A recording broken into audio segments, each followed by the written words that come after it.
Hello dear viewers, welcome to vision education. তো KPSI এর কিন্তু মেন পরীক্ষার তারিখ ঘোষণা হয়ে গেল।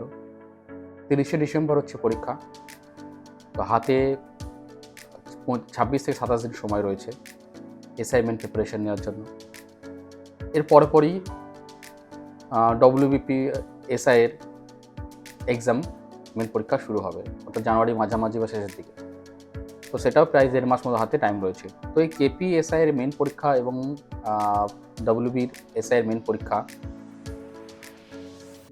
এর জন্য প্রিপারেশন খুব ভালো হওয়া দরকার।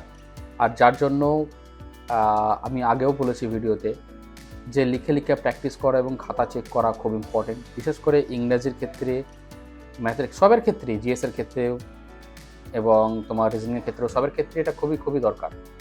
তো এই জন্য আমাদের ভিশন এডুকেশনে কিন্তু আমরা মেনে ক্লাস অলরেডি অনেক আগে থেকে শুরু করেছি। আবারও আমরা এই এক্সামের পর, অর্থাৎ ডব্লিউপি এক্সামের পর 30 তারিখের পর থেকে আমাদের কিন্তু জোর কদমে ক্লাসে শুরু হয়ে গেছে। তো আমি একটু রুটিনটা বলে দিই।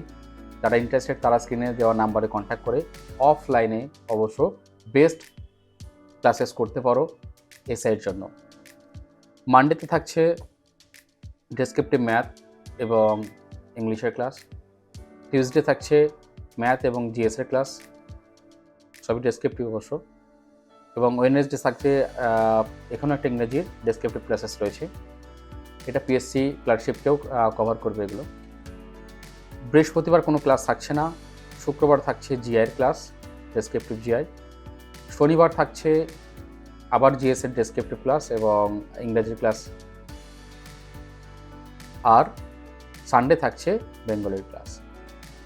তো দেখা যাচ্ছে যে প্রায় 4টে ক্লাসেস থাকছে ইংরেজির এবং 2টো জিএসের ক্লাসেস থাকছে, ম্যাথ এবং রিজনিংয়ের ক্লাসেসও থাকছে।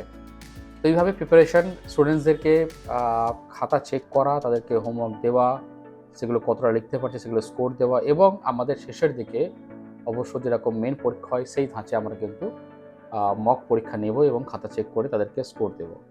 তো এইভাবেই তৈরি করা হবে স্টুডেন্টসদেরকে।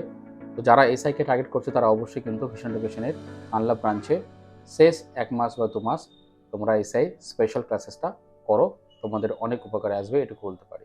Thank you so much.